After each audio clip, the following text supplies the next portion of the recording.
Hi guys and welcome to How to Maximize. For today's video, I will show you how to add products to TikTok Shop. To start, open your TikTok application in your mobile device. Once on TikTok, tap on the plus sign.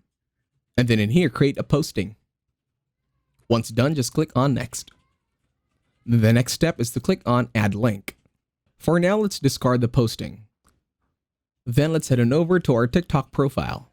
Then tap on the three horizontal lines on the upper right, then go to Settings and Privacy, then click on Account. On Account, switch to Personal Account.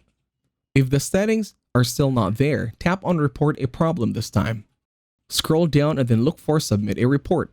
Once you're here, make a write-up about your problem over at TikTok. Go ahead, take your time in typing. Or you can wait for me to finish typing and then you can copy what I'm writing over here. As a side note, you can also add photos and a video to support your case.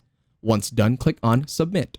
And that's it. Thank you very much for watching. Please leave a like, share, and subscribe to the channel.